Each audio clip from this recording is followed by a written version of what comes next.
안녕하세요. 우리 집 건강지키기 약사딸내미 약달입니다. 얼마 전 강남 학원가에서 고등학생들에게 기억력과 집중력 강화에 좋은 음료라고 속여 필로폰과 엑스터시를 마시게 한 일명 마약 테러 사건이 발생해 큰 충격을 주었는데요. 이렇게 의지와 상관없이 마약을 복용하게 되는 경우뿐만 아니라 최근에는 청소년들이 SNS를 통해 마약을 거래하고 실제 투약까지 하는 경우도 크게 늘어나고 있어요. 어느새 일상을 파고든 마약이 이토록 심각한 사회적인 문제가 되었음에도 불구하고 마약 중독을 완치하는 치료제가 개발되기 어려운 이유는 무엇일까요? 사실 마약 성분은 우리의 역사에 아주 오래전부터 존재해왔어요. 고대 잉카인들은 지치지 않고 일하기 위해 말린 콩카잎을 씹으면서 배고픔과 피로를 달랬죠. 의학이 본격적으로 발달하기 전이었던 19세기 이전에는 병의 원인을 진단하고 근본적인 치료를 하는 것이 어려웠고 통증을 줄여주는 것이 유일한 치료법이었기 때문에 현재는 마약으로 분류된 아편, 몰핀, 헤로인이 통증을 씻은 듯이 낫게 해주는 만병통치약으로 사랑받았어요. 흔히 히로뽕이라고 불리는 각성 성분인 메스암페타민은 1940년대 일본에서 어떤 목적으로 사용되었는지 아세요? 바로 바카스 같은 피로 회복제였어요. 필로폰이라는 이름은 그리스어로 노동을 사랑한다는 뜻에서 유래한 것으로 피로 방지와 회복의 필로폰이라는 문구로 홍보되기까지 했어요. 뿐만 아니라 2차 세계대전 때에는 군인들이 각성 효과를 통해 피로와 두려움을 느끼지 않게 만들어 잘 싸울 수 있도록 하기 위해 대량으로 보급되기도 했답니다. 항생제와 마취제가 개발되고 의학이 눈부시게 발전하면서 병의 근본 원인을 치료할 수 있게 되자 그동안 만병통치약으로 사용되던 약들의 필요성이 점차 줄어들었어요. 동시에 부작용, 중독성, 오남용에 대한 이슈가 조명되기 시작하면서 주의가 필요한 마약으로 지정해서 관리하기 시작했어요. 현재 우리나라에서 법적으로 정해진 마약류는 총 533종으로 이를 구분하는 기준은 굉장히 다양하지만 크게는 애초에 사용이 불법으로 분류된 것과 의료 목적으로 허가를 받아서 사용할 수 있지만 이를 환자가 다른 목적으로 오남용하는 것이 문제가 되는 것으로 나눌 수 있어요.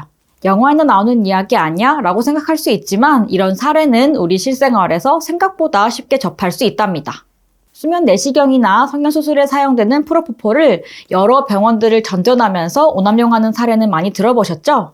뿐만 아니라 우리나라의 마약류 압수량은 2018년 대비 2022년에 93.8%가 늘어 4년 만에 거의 2배로 폭증하며 마약 신흥국이라는 오명까지 쓰게 됐어요. 우리나라보다 상황이 훨씬 더 심각한 미국의 경우 펜타닐이 큰 사회적 문제가 되고 있어요. 펜타닐의 중독성은 몰핀의 80배 이상이고 극미량만으로도 사망에 이를 수 있어서 죽음의 마약으로도 불리는데요. 미국의 18세에서 49세 사망 원인의 1위가 불법 펜타닐일 만큼 굉장히 심각한 상황이에요. 펜타닐에 중독되면 근육 움직임을 관장하는 뇌의 중추신경이 심각한 손상을 입게 돼서 상체가 굽고 팔다리의 조절 능력이 상실돼 좀비와 같은 모습을 보이게 돼요. 또한 정상적인 호흡이 안 되기 때문에 뇌는 저산소증에 빠져 뇌 손상이 초래되는 결과를 낳게 된답니다. 그렇다면 마약에 중독되었을 때 치료할 수 있는 방법은 없을까요? 마약 중독 치료 과정은 크게 3가지로 나누어서 생각할 수 있어요. 첫 번째는 급성 중독 상태에 대한 치료예요. 약물 중독으로 인한 급성 사망을 방지하는 목적으로 마약 중독자가 의식을 잃었거나 자발적인 호흡이 어려운 상태로 발견되었을 때 주로 사용돼요. 병원에서는 긴급 수액 주사를 통해 혈중 마약 성분의 농도를 낮추거나 날록손이라고 하는 성분의 해독제를 사용하기도 하는데요. 날록손은 몸속 수용체에 결합해 있는 마약을 끄집어내 자신이 대신 결합하는 작용을 해요. 날록손이 수용체에 대신 결합해서 마약이 들어와도 효과가 나타나지 않는 거죠. 미국에서는 최근 날록손이 일반 의약품으로 전환돼서 길거리나 학교 내 자판기에서도 판매가 되고 있어요. 그만큼 마약 문제가 실생활에 깊숙하게 들어와 있다는 반증이겠죠. 우리나라도 날록손 비강 흡입제를 사용할 수 있도록 들여오는 방안에 대해서 논의 중이랍니다. 두 번째는 금단 증상에 대한 치료예요. 마약은 심각한 중독성 때문에 약을 끊었을 때 몹시 불안하고 충동성이 향상되며 끊임없이 약을 갈망하는 증상이 나타나기 때문에 개인의 의지만으로는 끊기가 어려워요. 이때에는 매일 복용하던 약을 이틀에 한 번, 나흘에 한 번 이런 식으로 점차 줄여나가는 감량요법과 중독성과 의존성이 상대적으로 낮은 마약성 의약품을 사용하는 대체요법을 시행한답니다. 마지막으로 중독 과정에 가장 중요한 역할을 하는 뇌의 보상 시스템의 작용에 마약에 대한 갈망을 줄여주는 약들을 사용해 마약 중독을 치료해요. 하지만 이러한 약제들도 마약 중독을 완전하게 치료하지는 못해요. 마약 중독은 이미 뇌의 해마, 변연기의 신경회로가 파괴된 상태이기 때문에 이를 완전히 복구하는 것은 어렵기 때문이에요. 불이나 타버린 흔적을 완전히 지우는 게 어려운 것과 비슷하죠. 급격한 기술의 발전과 함께 수많은 약들이 개발되고 있는데 마약 중독을 완치하는 치료제를 개발하기 어려운 이유는 무엇일까요? 첫 번째로 수백 종에 달하는 마약류가 중추신경계에 각기 미치는 영향을 연구하기가 굉장히 어렵기 때문이에요. 2019년에 발표된 마약류 남용의 실태와 대책 보고서에서는 마약 문제를 해결하기 위해 첫 번째로 마약 중독의 발생 기전과 인체에 미치는 영향에 대한 뇌과학적 연구가 필요하다고 지적하고 있어요. 이는 뒤집어서 생각하면 그만큼 충분한 연구가 이루어지지 않았다는 뜻이기 때문에 치료제 개발에 대한 속도가 나지 않을 수밖에 없죠. 두 번째는 마약 중독으로 인해 파괴된 뇌세포는 재생이 되지 않는다는 특징 때문이에요. 이는 마약에 중독되면 뇌에 돌이킬 수 없는 변화가 일어난다는 뜻이에요.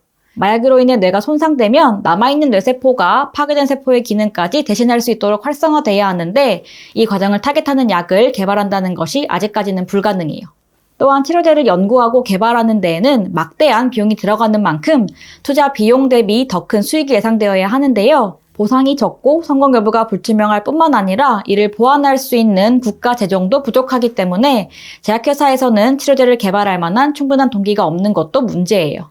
이 외에도 다양한 원인과 이해관계가 얽혀있는 문제라 마약 중독 치료제 개발에는 상당한 시간이 소요될 것으로 보여요. 그렇기 때문에 호기심으로라도 마약에 관심을 가지는 일은 절대 없어야겠죠? 마약은 아예 하지 않는 것이 최고의 치료제랍니다. 최근 우리나라에서도 마약에 대한 이야기가 자주 들리고 각종 미디어에서는 호기심을 불러일으키는 자극적인 내용들이 다뤄지고 있어 마약에 대한 심리적인 허들이 조금씩 낮아지는 것 같아 굉장히 걱정돼요.